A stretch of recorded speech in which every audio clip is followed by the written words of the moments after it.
Well, good morning, everyone. We are back for NFL Fantasy Matchup, and this morning it's just back to me and you, Chad, again. Yeah, it's back like the old days, I was thinking. Before we start, Chad, you and I were just chatting about baseball. So you've been watching a lot of Dodgers baseball? Well, yeah, exactly. So I'm not a huge baseball guy, kind of a casualty of the strike way back when, but I like watching Otani and the Dodgers, and I like watching him bat. And I was just saying how there's this crazy stat that in the postseason, he's like 0 for 22 when he's up with no one on base. But when there's someone on base, I think he's like 8 for 10 when there are people on base, which is just insane numbers. But it's been fun Yeah. watching. I know nobody's cheering for the Dodgers because they spent all that money to win a championship, but I like cheering for Otani, so it's been fun. But yet, the one thing I am always amazed by the Dodgers is the very fact that they could build and spend all this money, but within their farm system is not depleted. And they have all these young guys always coming up. And it's constant. It's not like the Yankees, where they would just trade everyone in all of their assets. And here they are. I mean, even the very fact that they got Michael Kopech from the White Sox and their starters are injured right now. So they'll pull their starters after 4 innings and the bullpen comes, it's lights out, and they have Yeah, great bullpen. yeah, it's fun watching the way they played the bullpen, especially in that previous series. How they used the bullpen and like 6, 7 pitchers Yeah. to get through a game. It's pretty impressive. I also say, the Dodgers were the first team I ever liked when I was a kid, and basically it was because of the Jackie Robinson story and the Brooklyn Dodgers, and so that's always like had a piece of my heart, and so it's easy to cheer for them. Yeah. Uh, Random question. Do you know who the GM of the Dodgers is? I do not. I remember there was the Asian woman who was rising up the Yeah. ranks, remember? And then but I do not know now who it is. Laura Ing went over to Miami Marlins, Yes. and Yeah. then from Well, that point on, she left all of that because a lot of times people were trying, the Miami folks were trying to hire a boss for her, even though she did a phenomenal job. But the guy who oversees the Dodgers now is a guy by the name of Andrew Friedman, who used to be the general manager of the Tampa Bay Rays. yes. And that was the Dude, one that brought in Joe Madden and all of that stuff and went always to the playoffs. So they yeah. took this small market team who knew how to build through the draft and the minor league system, took his skills, brought him to LA and gave him more money. And he's done a phenomenal job. Phenomenal job. Yeah. That's interesting. Yeah. Really smart move. Yeah. Hey, yesterday's game, it was a boring game with the Snooze fact that fest. Javante Williams had 2 touchdowns. I mean, Yep. the defense, we should have bet Yes. that The defense to score defense a would. touchdown. Yeah. Yes. Yes. And Spencer Rattler had 2 fumbles. I mean, we knew the defense was going to get some turnover. Yeah, you're right. Tommy and I were talking about so I didn't have any bets for yesterday's game, but we should have remembered Sean Payton revenge factor game for him against us. So you knew the Saints. You knew that Denver was really going to try to win this game, and we missed out on some potential Yeah. bets there. At the end of the day, I would say I did win $4. Now, I ended up Hey, losing $16, but I didn't win $4 because I got the money line for Denver. They okay, were supposed to score so much. It was supposed to be over 19 points, so I got that. So I did. nice. I got a three-pick parlay. Yeah, you did okay in the over hit, which is nice because I know it was a pretty low. It was a pretty low scoring total, so I'm sure a lot of people made some money on that. My problem that I find that when I bet these games is that I sit there and do these 3, 4 pick parlays. Parlays, yeah, And then I love a player so much, I end up putting all my money into a player where I just need to spread it out. yeah, Like for yeah, instance, there was this one player that I thought was going to score, Bijan Robinson. I yeah. thought Bijan Robinson was going to score because they're playing the Carolina Panthers. Natural guess. So I Yeah. start putting all my money into Bijan Robinson, and he didn't score a touchdown. Yeah, which by the way, I picked up Bijan's backup, Tyler Algier. Yeah. Yeah, as a backup because he got some pretty decent run last time, and I don't know, we'll see. I just have him sitting on my bench, but I did just pick him up. Yeah. Well, hey, let me just go through a couple of games from last week, and then that'll set the stage for some of the games that we're looking at this week. Sure. First one, Chicago Bears versus Jacksonville Jaguars. Caleb Williams, Jed, he was on the waiver on one of my teams, and I picked him up, Yeah. and I'm going to have him replace Kyler Murray. Caleb Williams, you criticize him all you want about him playing bad teams. He's been doing well. Yeah, no, you can't exactly. I mean, their Bears are 4-2. Like that's insane. Like And he has, if you've watched his quarterback rating, it has steadily increased. I think there's some really good signs. I agree. They were not great defenses. There's still going to be some bumps in the road. But as far as fantasy purposes, I mean, you just got to look at his receiving core. He has so many good receivers, great tight end, so many options to play with. I think you could definitely start Caleb Williams and feel good about it. And they say Cole Kmet has now become the third leading tight end in fantasy football this year. Who would have thought Cole Kmet would be doing so well? Yeah, exactly. Cole Kmet has looked great, had those 2 touchdowns, and DJ Morris finally gotten his. It's been helpful, I think, to have Keenan Allen back from injury. I think that was a really important mix because when you put him and then have Odunze as third, it's just really a nice receiving core. Also, the offensive line. Let's just say we've been worried about the offensive line. They haven't been great, but they've been serviceable. And so I think the last couple games, especially, he hasn't been under as much duress, so it's been a lot better. And also luck. I mean, you can't blame. I mean, in some sense, if you're an offense, you could play easier knowing that you're such a great defense, especially secondary. Yes. Yeah, exactly. The defense has definitely been, as good as we had hoped, or maybe even better than we had hoped. Really strong and keeping us in a lot of games. We'll see, though. It's true that the Bears have not played great teams, so things are going to get tougher, and it's the people are going to come down on him, I'm sure. But personally, I feel much, much better about Caleb Williams now than from the first couple games. And I feel like, hey, let's give him a full season. And, it feels like there's a lot of potential. Yeah. Speaking of that, on the other side, man, look, Trevor Lawrence doesn't play bad, right, Jed? Is 234 yards, 2 touchdowns. Evan Ingram got 10 catches, 102 yards. Yeah. But man, he seems to miss on Christian Kirk, Brian Thomas, and then the guy that you picked early in your draft, ETN, just has been terrible. Just has been terrible.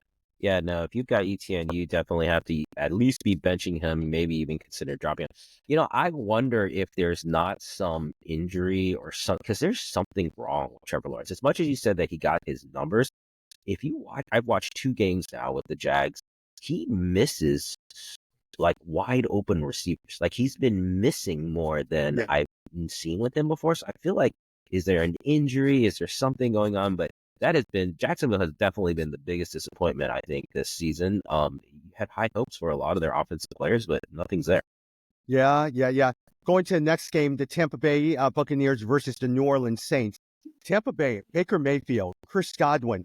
Chris Godwin is probably your top wide receiver. Well, besides Justin Jefferson and all that other stuff. But that man is so good. And Baker Mayfield, better than Patrick Mahomes, better than a lot of those quarterbacks. Yeah, Mayfield has been, and I'm really happy for Mayfield. If you guys remember, number 1 coming out of Oklahoma Sooners, drafted by Cleveland. I mean, he did not have a great time in Cleveland, but he's really turned things around. And good for him. Definitely going to end up top 10. You can be starting him confidently, with Mike Evans, with Chris Godwin. I mean, he's just got, plenty of receivers to go to. That was a surprising game for me, though. I thought Tampa was going to crush in that game and win by a lot. They won, but they didn't cover the spread, so that kind of messed me up. But they did win 51-27, though. Was it? It was 2 weeks ago that they didn't cover the spread. You're right. Yeah, they did win 51-27. They did really, really well. And honestly, Jed, these days you would probably start Baker Mayfield over Patrick Mahomes. Oh, easily. Patrick Mahomes is. We've been talking about Patrick Mahomes. You could justify even potentially dropping. He's like way out of the top 10 right now. What is he? He's probably around 18, 19 right now. He's maybe in the top 20. He's not producing fantasy. Yeah. I think from a real life perspective, Kansas City's still on the top, but yeah. And honestly, a lot of times with fantasy, we're looking at someone like Patrick Mahomes, who we still believe is the best quarterback in real life. But in fantasy, he scores consistently under 20 points, which does not help. Yeah, exactly. It's weird because it's like he's getting some of the touchdowns, but the yardage isn't there. I don't know quite where he's losing on the points, but he's definitely not justifying it. But like if you spend a first, second, third round pick on Patrick Mahomes, you're definitely hurting. Yeah. I really think that I think a lot of times back in the days, he had those wide receivers that he would just throw and they were able to get a lot of yardage. Kelsey after is the catch. not as fast as before, all of that stuff. Tyreek Hill. He just didn't have what he does right now. I mean, Yeah. Juju Smith-Schuster is not going to get you a lot of yardage. Yeah, it's interesting. You're right. Maybe it's because of especially Kelsey this year. If you drafted Kelsey, you've been disappointed for the first 4 games. He's shown up the last couple games, like starting to come back a little bit. But it's interesting. You might be right. Maybe it's because of the lack of having a single person that he's peppering all the time. He's just not getting those points anymore. Yeah. Hey, Sean Tucker, 14 carries, 136 yards. Are you buying into it? Undrafted running back. Oh, that's interesting. I didn't. Yeah, I saw that. Maybe, maybe. I mean, it was because of injury that he got the chance, right? So, yeah, maybe. I mean, running back right now is a position that you're probably, if you had a Christian McCaffrey, I mean, you're hurting and looking for some running backs. It's not a bad flyer to take. Yeah. The hard part is now you have Bucky Irving, you have this guy Tucker, and then suddenly you have Rashid White coming in, and you're sitting there, what in the world do I pick? Yeah, and Tampa's not exactly run heavy, right? I mean, we've just talked about their passing, so you got to see. Yep. Hey, Indianapolis Colts versus the Tennessee Titans. While that Joe Flacco continues to do well, boy, dude, does Cleveland regret getting rid of Joe Flacco, right? Yeah. And sticking with Deshaun Watson. Well, yeah, and if you heard, Joe Flacco said that they never gave him an offer. Look, I was shocked. Cleveland never, and supposedly the reason was that they didn't want Deshaun Watson to feel pressure and to think that he'd be looking over his shoulder with Flacco there. But again, now I have to say, when Cleveland took Watson, I was flabbergasted at the deal, but I still thought Watson was going to be a decent quarterback. He has been terrible. I mean, I can't believe they're sticking with him. If I was them, I would definitely be moving on. But what that means for you is anytime Cleveland is up, so Cleveland was playing Philadelphia, they actually kept it pretty close. That was a game Philly didn't cover. Philly won 20-16. But basically, you got to, look at the defenses who are playing Cleveland and pick up things that way. Yeah. The only thing I love about Cleveland that's always good is like their linebackers get me an IDP gets high points. And their defense is actually decent. Yeah. Now, at the same time, Nick Chubb is coming back. I think it's going to take him a while for him to get back. Yep. Who else do you have? David Njoku, Jerry Jeudy, because you just traded Amari Cooper. I was just going to say we should talk about Amari Cooper. I have him, so I'm excited because I haven't been starting him. But now that he's on the Bills, that is a really interesting trade, and I want to see what happens. I'm not starting him this week. I'm giving it a week to see how they, bring him into the offense. But Cooper is so underrated. We've talked about that. He's an excellent wide receiver, so we'll see what happens. And the Bills really did need a go-to wide receiver because Shakira has been okay. Holman is a still young rookie as well, too. The tight ends haven't really hit as much as everyone thought they would do. James Cook is actually pretty decent, but they need someone like Amari Cooper to really be able to do it.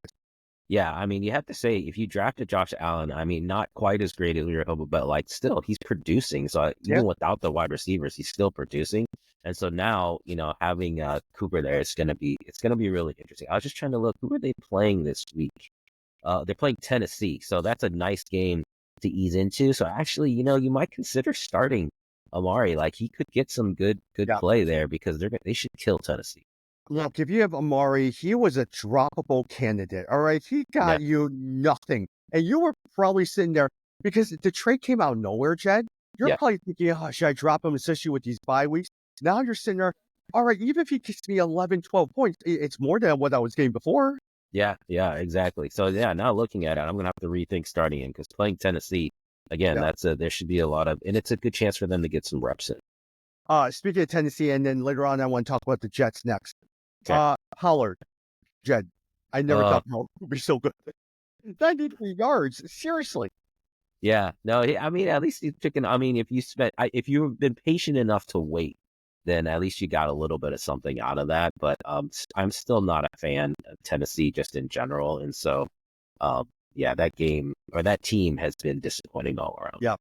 And how far has Calvin Ridley fallen? 1 catch, 9 yards. He was non-existing. You just never heard his name called at all.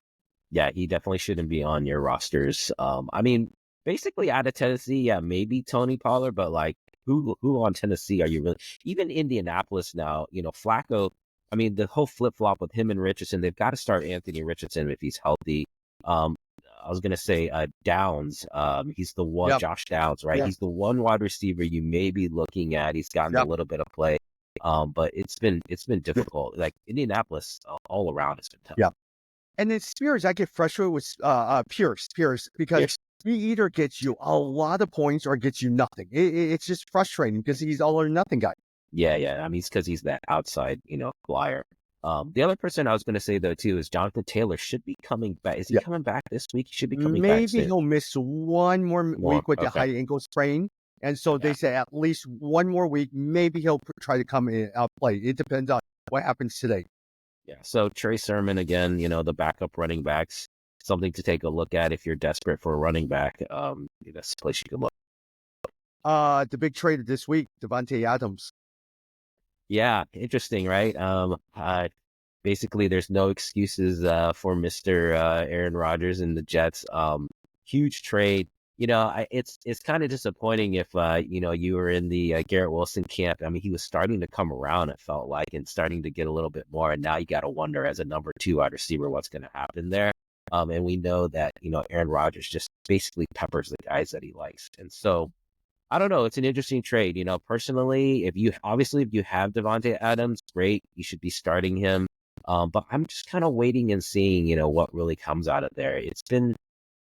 Rodgers has not been as sharp this year as he was last year. I wonder if the injury is still affecting him. So we'll see. And they've got it tough. They're playing Pittsburgh. That's not an easy matchup in Pittsburgh. So we'll see what happens. But on Sunday night, he started out really hot. Going to Garrett Wilson. Garrett Wilson had 2 touchdown opportunities. He caught one of those. Then Breece Hall did pretty well. And then something happened with his leg where somebody landed on his leg. And so he was a little slow from that point on. And I knew that because I was putting all my money in on Aaron Rodgers, right? New signal caller, knew everything. I was focused. I was paying attention here, Jed, because I really wanted Garrett Wilson to do really well. Yeah, no, again, I just think, at his age, kind of like Tom Brady, but it's like he's not as durable as Brady was. And so, yeah, any little nick seems to hurt him. But again, tough game. I think if you're holding on to any Jets offensive players, I wouldn't make a trade now. I would want to see what's going to happen at least 1 or 2 games and then think about making a move. Yeah. Look, Allen Lazard will always get his opportunities. Maybe now Conklin, I think a lot of times will disappear. So suddenly now Adams will probably get the most of your opportunities. It might free up Garrett Wilson to do more of those things because you had that combination like Jordy Nelson back in the days of Devontae Adams. So it might get a little bit better as well too. Or Jed Scantling just got cut. They may be signing him. Yeah, they're gonna bring all the Packers Scantling. back.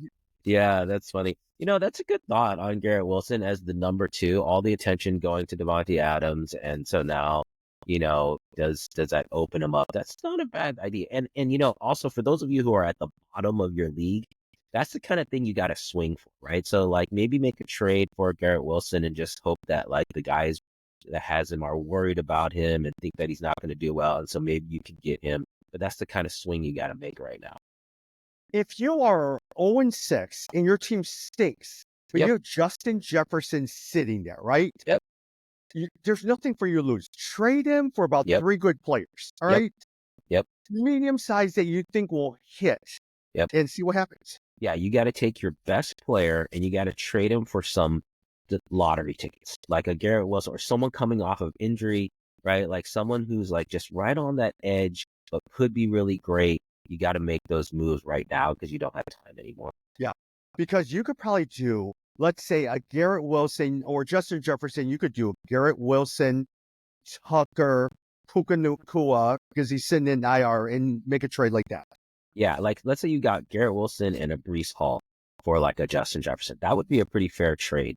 And, now you're putting all your money into the Jets turning things around, and we'll see. Yeah. Hey, New England Patriots. Drake May did pretty good. Yeah, I saw that.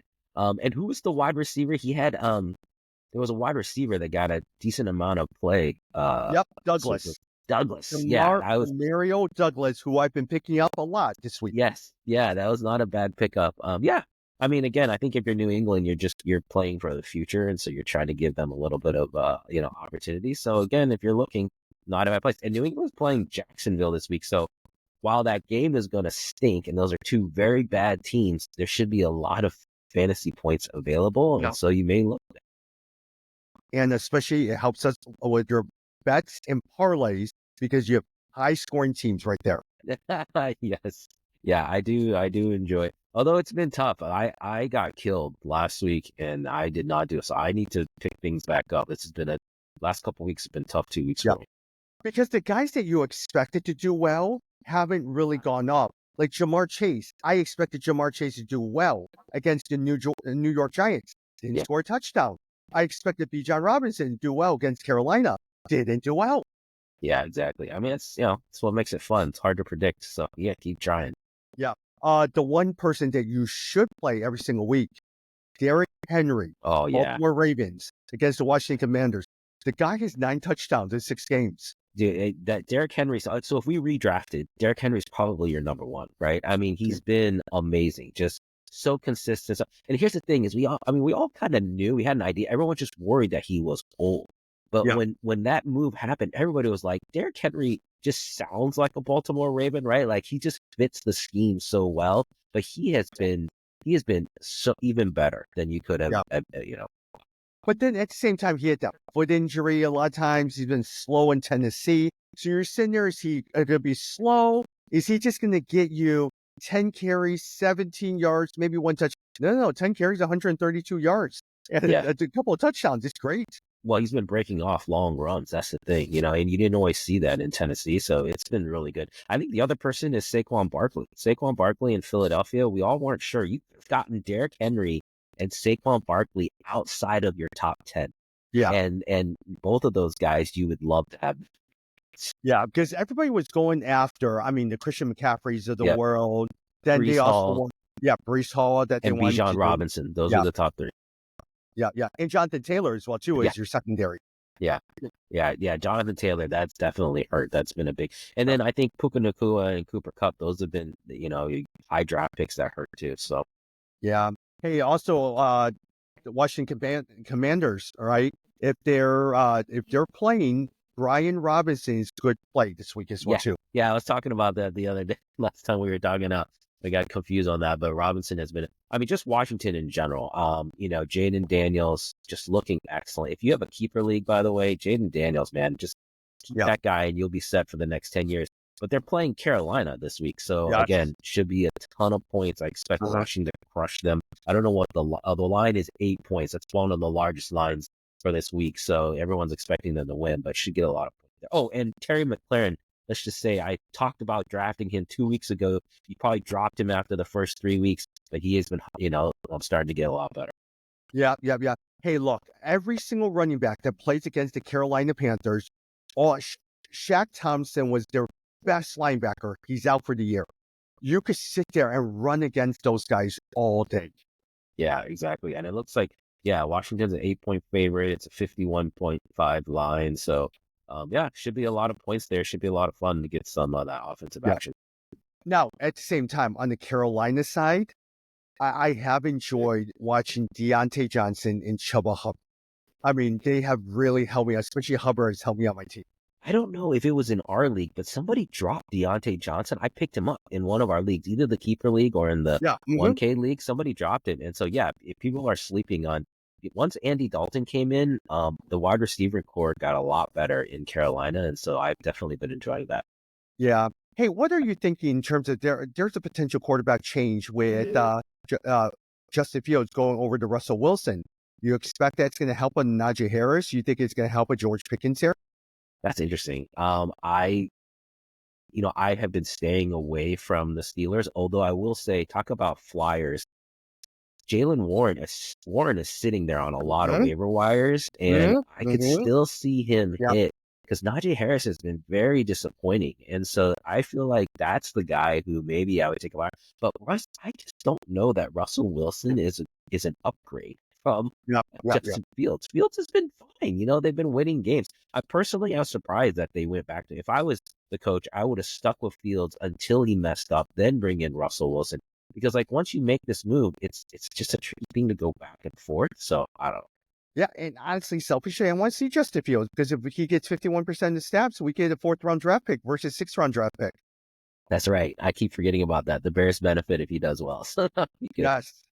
Now, at the same time, I was sitting there looking at Jalen Warren, but Jed, suddenly now, Najee Harris had his best game of the season. He had this long 30-yard run and one of the more longer ones that he's had in the last season. So he disappoints me compared to his rookie year. It disappoints me. Just is a frustrating player to play, but he did do okay. yeah, and they are at home this week. Jets are coming in. I mean, it's a Sunday night game, so there's going to be a lot of eyeballs. But yeah, I don't know. It's a tough one. I think if you want to keep riding Najee Harris, you definitely don't want to drop off now. Yeah. Some of the games coming up this week. That London game is New England against Jacksonville. We talked about that. Tennessee Forgot it was in London. Yes, Tennessee and Buffalo. Let's see how Buffalo does with Amari Cooper. Yep. Miami Dolphins, Indianapolis Colts. Hey, it does look like Tua might come back, probably not this week, but in a couple of weeks that they're saying. I hope so. I mean, although I will say personally, I think he should retire. It scares the heck out of me that he's playing again. But fantasy wise, like, thank goodness he's coming. Because if you had Tyreek Hill, I've got Tyreek Hill. It has been terrible without Tua. And so Jalen Waddle, a lot of people drop Jalen Waddle because he's been non-existent as well. So that's actually another pickup. If Tua's really coming back, Waddle's sitting on a bunch of waiver wires. Go out and get him, because if Tua's back, then all of a sudden that offense is running. Yeah. Oh, and same with Mostert. Mostert's coming back this week. I think Mostert is starting this week. I think, is Achane still hurt? Yep, Achane still hurt. Yeah, so Mostert is back this week. So those are guys you might want to think about, because maybe not this week against Indianapolis, but in 2 weeks, if Tua's back, man, all those players could be worth it again. You're right. Yeah, I mean, personally speaking, if it was up to me, I would say, hey, go retire, because, man, can you imagine if you get one more concussion? It will affect you long-term, because your playing career is probably, another 8 years or something like that? And you're going to have to live with all of this the rest of your life. If I was the Dolphins, I'd probably encourage him. And look, Ryan Tannehill is sitting out there. Go sign Ryan Tannehill. Yeah, go sign. Yeah, find another Joe Flacco. I don't know. I just don't feel like it's worth it. But he's got to make his own decision. But if he was like my family member, if he was my brother, my uncle, cousin, whatever, I would just be, how could you watch him play? You'd be so scared watching him play every Sunday. Correct. Then also Detroit Lions is playing Minnesota Vikings. If Derrick Henry is your number one running back, David Montgomery is probably up there in the top 5. Oh, man, I regret trading him. That was such a mistake. I traded David Montgomery, and he has been so good. He's been a touchdown machine. That's a fun matchup. Detroit against Minnesota. I mean, let's just talk about our NFC North guys, right? NFC North has been unbelievable. Detroit, Minnesota, and the Bears, of course, and Green Bay. But that is going to be a fun matchup. I do feel like Detroit is not getting the press this year. They've been a little bit inconsistent. But man, David Montgomery and Jahmyr Gibbs, you've been fine starting either of those guys. Amon-Ra St. Brown, a little bit more inconsistent. Like, it has not been as consistent on the passing side.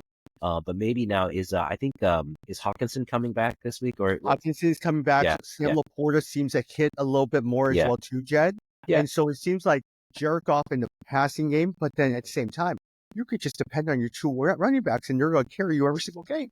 Yeah, exactly. And you got to personally, I like having the strong running game, because remember, playoffs are different than the regular season. And in the playoffs, you got to run the ball. If you can't run the ball, man, it's like you're in trouble. The only thing, look, Jahmyr Gibbs got drafted higher, but he's not getting the touchdown runs that David Montgomery. As soon as they're in the red zone, automatically they're going to throw in David Montgomery right in. Yeah, exactly. That's been the funny thing, because Gibbs was drafted before Montgomery, but Montgomery has definitely been paying out higher. Yeah. You love your revenge games. Is Hawkinson with his first game back, or is that a revenge game? Or is that, man, he's been out for so long, I wouldn't even count it. That's an interesting one. Yeah, I don't think so. I don't feel like it's as much, and he's done so well in both. I don't feel like that's there, but that's a great game. I mean, what do they have? Let's look the line. Okay, so it's Detroit at Minnesota. Minnesota is a 1.5 point favorite, which means Vegas thinks Detroit is going to win, because remember, you get 3 points for your home game. So that is a really tough call. But who do we think is going to win that game? I don't know. I do think Detroit will come out as the winner, right? I Yeah. mean, they have the far superior offense, and their defense is not bad. I don't know. Sam Darnold, though, that's another person we're talking about. Sam Darnold has been playing great in Minnesota. You can definitely be starting him. I think you're fine starting him for the rest of the season. It's going to be fine. But that's a tough call. I don't know, Tommy. I could see Minnesota winning this one. Yeah. Now, at the same time, I wish their running back was at least healthy instead of playing Ty Montgomery. That's a good point. That's probably Aaron where Jones. they're going to. Uh-huh. Yes, Aaron Jones has been out. Yeah, that's right. So that might be the deciding factor. Yep, yep. A couple of Cincinnati, Cleveland, it's okay. I bet you a lot of times Jamar Chase will come back on track. Cleveland, we talked about this. They got benched. What's his face? Deshaun Watson. Deshaun Watson. Yeah, I'm surprised they didn't make the move already. Because they've got what's his face behind him. The backup quarterback is the guy who was in New Orleans and was in Tampa Bay before that. I'm forgetting, but I'm surprised that they're not starting. They're not benching Deshaun Watson. I think they'd be Yep. a lot better off. Another game: Houston Texans, Green Bay Packers. That should be a fun game. Oh yes, I've got a buddy of mine who's going to the game. This is a great like matchup of the quarterbacks. Basically, this is the next generation of quarterbacks. Should be a really fun game. It looks like Green Bay is 2.5-point favorite. So again, people thinking CJ Stroud and Houston are going to beat Jordan Love in Green Bay, but that should be a fun game. The spread is at, or the line is at 47.5 points. So again, looking for some scoring there. You should be getting all of your skill players in. Yeah. Hey, speaking of betting, a lot of times I ask you that question. When you see a negative 250 for a team, explain to the audience what that means. So it's a really weird concept, but essentially it's how much money you have to bet to make $100. So if you see a negative, it means that Vegas thinks that that team is going to win, or whatever bet is, they think they're going to win. So they're going to make you pay extra to make back your money, because bettors are always thinking, how do I double my money? So if I bet $10, how do I get $10 back? So in this case, like if it's 250, you bet $10, you're only going to get $7.50, because like they're making you pay more to get more money, because they basically think you're going to win. So that if you see a negative, generally, if you see a negative 250, you're betting the favorites. If you see positive, you're betting the underdog. So if you see like a positive 100, positive 250, then you get a lot better payout. So I personally like that, because then you're getting a bigger bag for your. Yeah, yeah. But then why would you bet on a negative? Because it's safe. It's a safer bet, right? Like you're betting the favorite. But You're you're losing basically money. no, oh no, you're not losing money. So if it says negative 250, it's that you still get your original bet back, but it's like what comes back with it. So you're not losing money. Yeah. It's 250 based on So you get your original, but then what's over that basically. Got it. Got it. Makes sense. Okay. Got it. All right. The other ones, Carolina, Washington. Oh, here's a boring one. Raiders versus Rams on the board. Chiefs versus 49ers. Not bad. Yes, That's a she's great game 49ers. Yes, in the afternoon game. Yep, afternoon game. San Francisco's a 2-point favorite. It's in San Francisco again. High line, 46.5 points. So hopefully we'll see some fireworks there and we can see some points. San Francisco is starting to get healthy, although McCaffrey is still out. And Jordan Mason, do we know about his shoulder? We don't know yet. And even if he does, it may be a timeshare as well, too.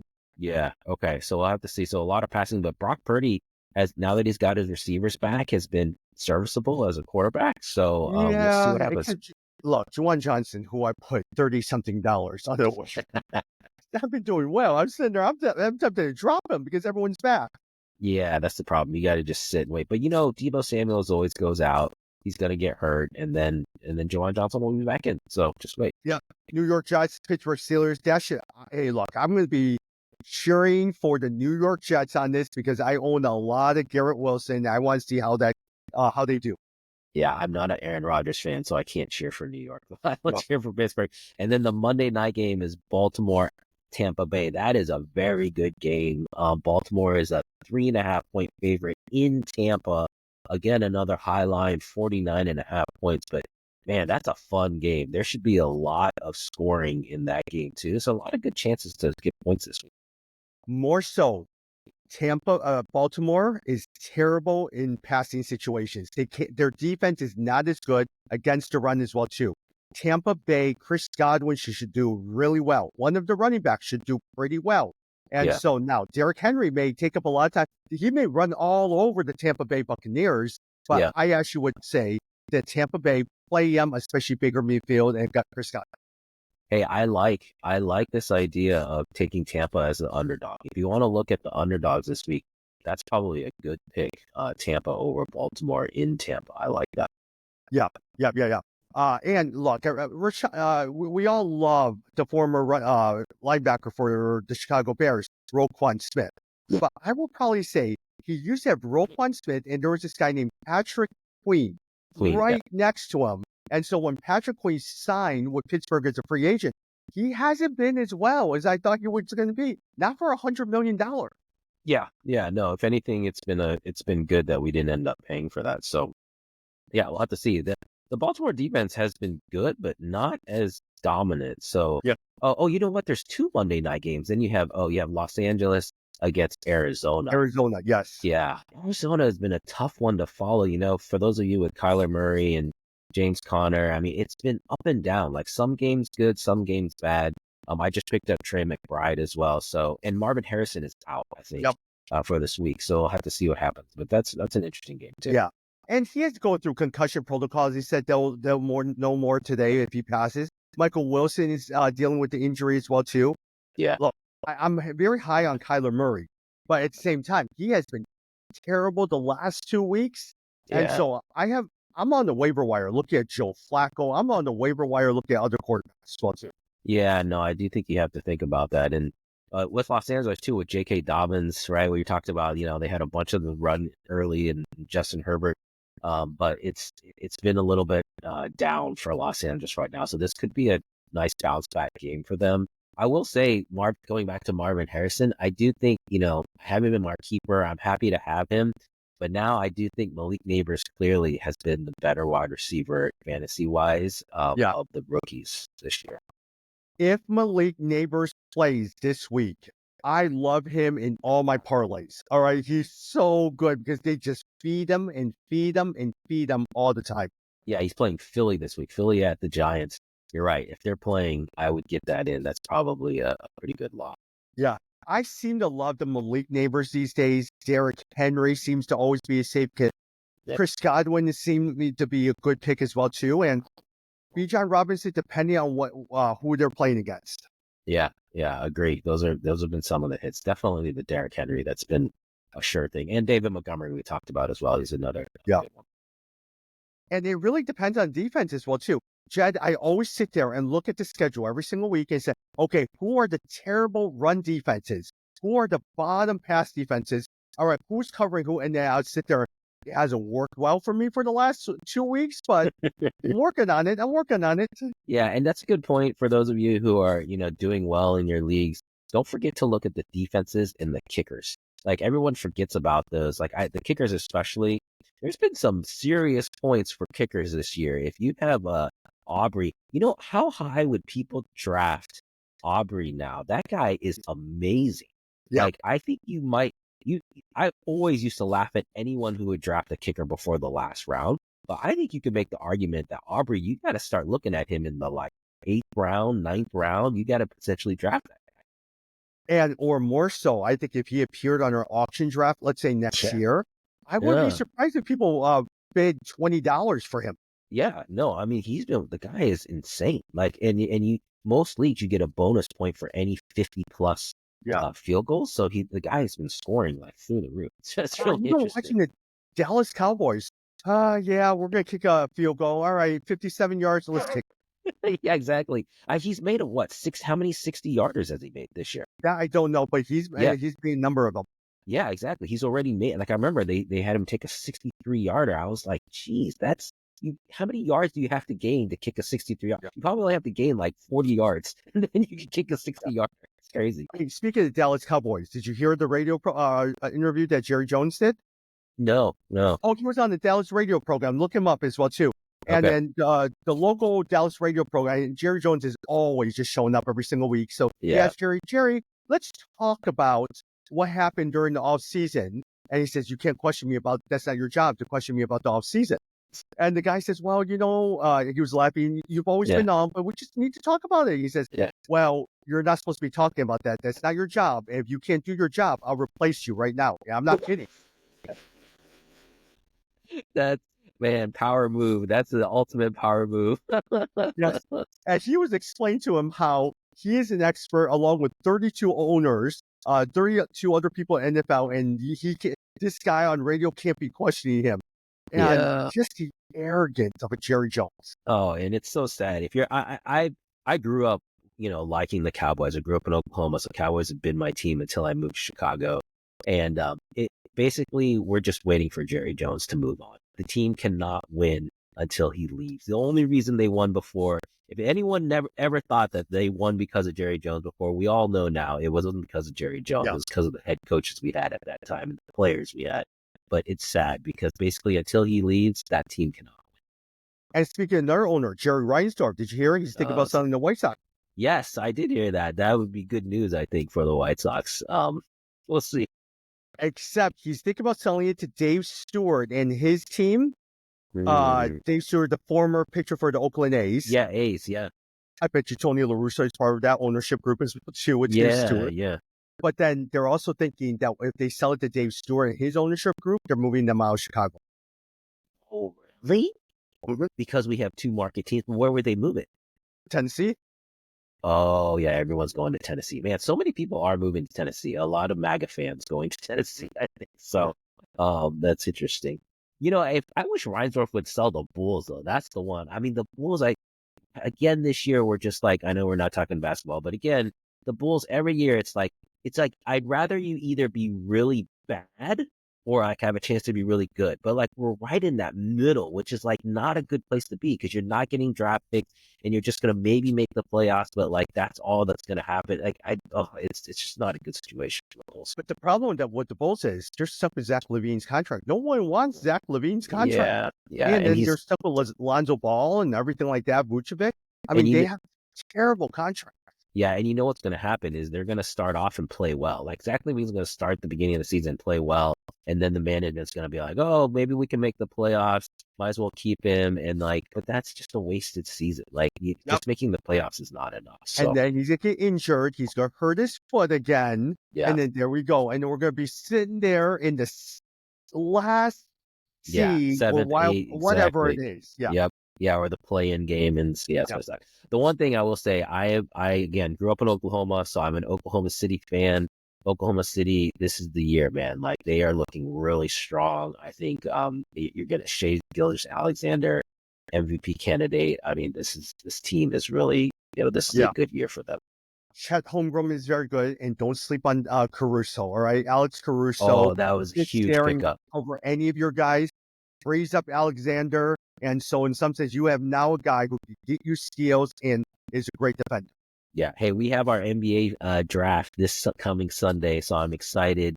I spent all my money on Wembanyama last year. Now I get to start building around him, so I'm very excited for this coming season. And Tommy's got the superstar team. He's got 10 first round Hall of Famers, and you can only keep 4 of them, so you're gonna have to start building again. And a number of years ago, I made the decision that I had to pick between Shai Alexander, Steph Curry, and Luka Doncic. I chose Curry and Luka Doncic. I trade away. I regret that. Yeah, I was going to say, I probably regret that. But so who are your top 4? You've got, I know you got Jokic. Who do you got? Who else you got? Giannis. Yeah. Doncic and Curry. Yeah. That's so amazing. See, you're so set. So we'll see what happens. Every year we're just fighting Tommy. It goes with my strategy. When Curry was injured and Giannis was injured, I just kept trading for all those guys. Yeah, really smart move. Giannis in the Bucks is another. Yeah, that's an interesting team to see what's going to happen. The East is, I think, a little bit more wide open this year, but we'll see. The West is just stacked, though. Oh my gosh, the West has so many good teams. Yeah, Jed, thank you very much. And I got to jump on the call for Nairobi right now, and you got to get to work. So thank you very much for jumping on this week. Yeah, it's good seeing everyone. Had a good time with just the 2 of us. So good luck, everyone, in your weekends. Talk soon. Bye.